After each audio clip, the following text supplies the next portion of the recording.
Hey, Nick, we know you well enough to know you're ultra focused, no matter the opponent or time of year and all that. But in terms of the thoughts that might come into your head from the outside, it's no denying the Browns are 9-3. You haven't been there as a Brown, 9-3 in this kind of a situation.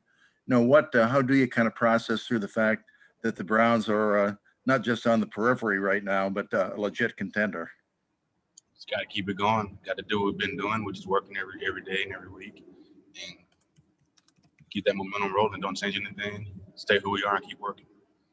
In terms of running against Baltimore, what are some of the challenges that their defense presents to a running game?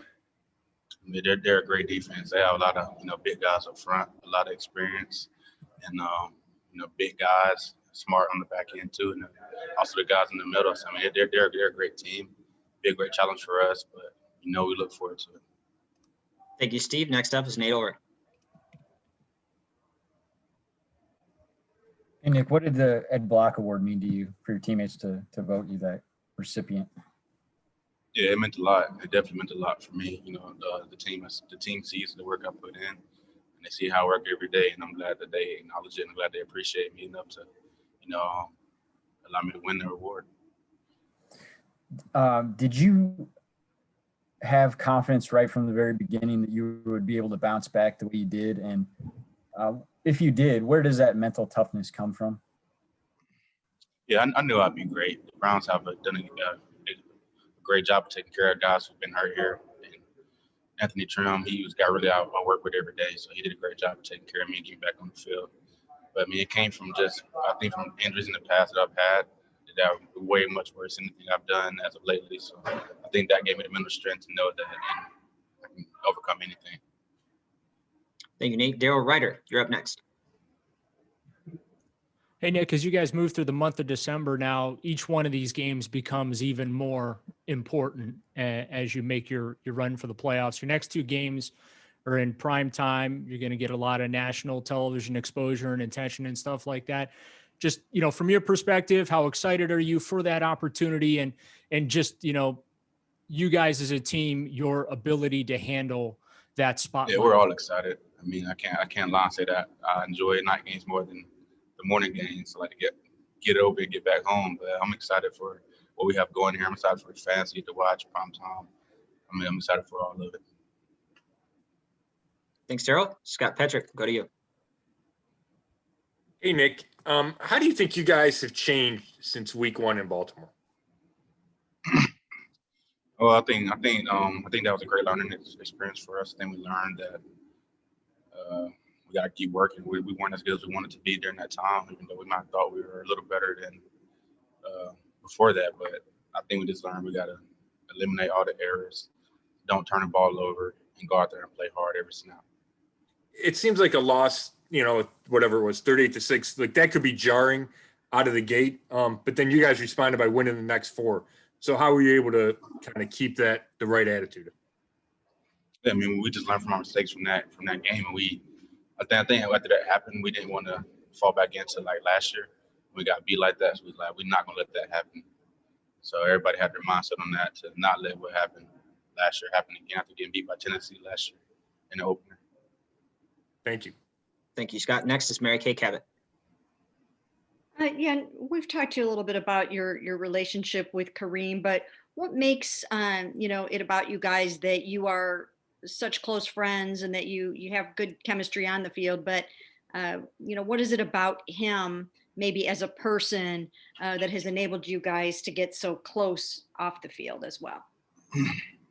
Just the person he is. I mean, he's just great to be around. He's fun. He's funny, and he's just a cool guy to be around. He makes you laugh at everything. But I mean, on the field too, I mean, he's great in every way. So he's just a nice person to be around.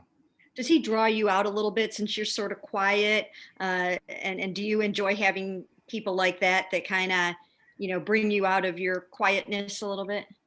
Yeah, I can't say probably Kareem is the one that gets me talking more and laughing more in the locker room than anybody, just because of his personality. Mm-hmm.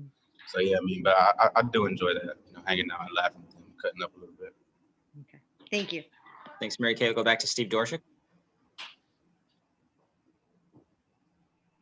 Sorry for the delay there, Nick, but the question is, you're way too young, obviously, to remember that the Browns moved to Baltimore. But there haven't been a lot of games of this magnitude since the team came back. But my question to you is, do you even know about the history of the move to Baltimore? I mean, it would be neither here nor there to you. You got a job to do, and it's the ancient history. But do you know about that, and what do you think about it? I'll be honest, I don't know much about it. I didn't know much about Cleveland at all until I got here. But I did learn fast about everything about Jim Brown and the history of the Browns when I got here.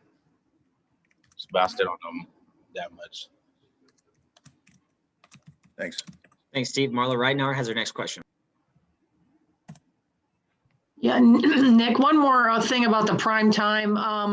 You guys, were on TV a lot at the beginning of last year. Do you think that was also a learning experience just to, realize you got to prove that you're deserving of, kind of these national stage? I'm not sure. We just had to go out there and play the game. It didn't matter what time. We still had a lot more things to worry about. So I don't think time will be an issue. I don't think the big stage will be an issue for us either. And one quick thing about Kareem running down Kenny Vaccaro is that sort of typical of what Kareem, the way he plays the game? Yeah, I mean, he loves football. You weren't surprised he caught him? Not at all. I knew if anybody that feels could catch him, it'd probably be Kareem. So good thing he's out there. Thanks. Thank you, Marla. Jeff Shadell, you're up. Hey, Nick, of course, I know you guys want to win every single game, but when you're in a position to be a playoff team, is there more pressure to win those games when it means something? I mean, it's more pressure to win any game, no matter what situation you're in. But, I mean, I can't say. I guess I do feel a little bit more just because situation we're in. We're in December. Every game counts. So we got to make sure we continue winning and continue getting better. Thanks, Jeff. Tom Withers, you have our next question. Thanks, Rob. Hey, Nick, were you more mad or shocked when you got tripped up on that screenplay last week? Probably a little bit of both. It is. I saw him coming. I thought he was going to dive, and I thought I was going to keep running, but he got me down. So, congrats to him. He did. I don't know what he did, but he got me down. Yeah, that look on your face when you popped up, you're like, how'd that happen? Hey, listen, playoffs are your guys' goal. And I know Coach wants you focused on week in and week out. But do you guys talk about what's ahead of you and all those possibilities? No, we don't. We worry about today, and that's our mindset. Just worry about today, and everything else will fall in place for us. Thanks, man. Thanks, Tom. We'll take two more. Nate Ulrich, Scott Petrick. Nate, go ahead. Hey, Nick, I was just wondering a little bit about what you said about Kareem and his personality and, how you guys get along and how you guys produce with each other and root for each other. When he first got here, did you have any questions about how it was going to go? Did you just kind of wonder how it would work? And then was there like a conversation that you guys had at any point where you kind of knew this was going to be what it is? Yeah, I mean, I didn't know what was going to happen. Kareem is an awesome back, and he's incredible. He can do a lot of things that I probably can't do, to be honest. And so, yeah, it was. I wasn't sure what was going to happen, how it was going to be when he came in. But I know I had 8 games on to prove that I can do something too. So, but yeah, I mean, I'm glad how things are now. I'm glad that we're working together, and I'm glad that he's on the team. I don't want it any other way. Was there ever anything that did he come to you and say like, hey, I'm like, really excited to be your teammate and let's be a two-headed monster? I mean, was it ever anything you guys said, or was it just all left unsaid? No, I mean, it wasn't anything really said, kind of unsaid, but I mean, we both knew that we was going to figure out a way to work together. Nate, final question to Scott Petrick.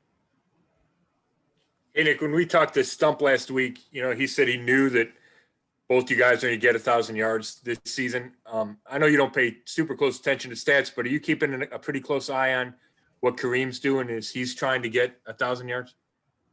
No, I'm not. But I know coaches will put us in the right place at the right time to make sure that we figure out a way to get there. So I'm not really worrying about it either way. How much does Stump bring that up? I don't know how much, but he definitely talks about it. He talks about his goals that he has for all of us all the time, and he's pushing us to reach them.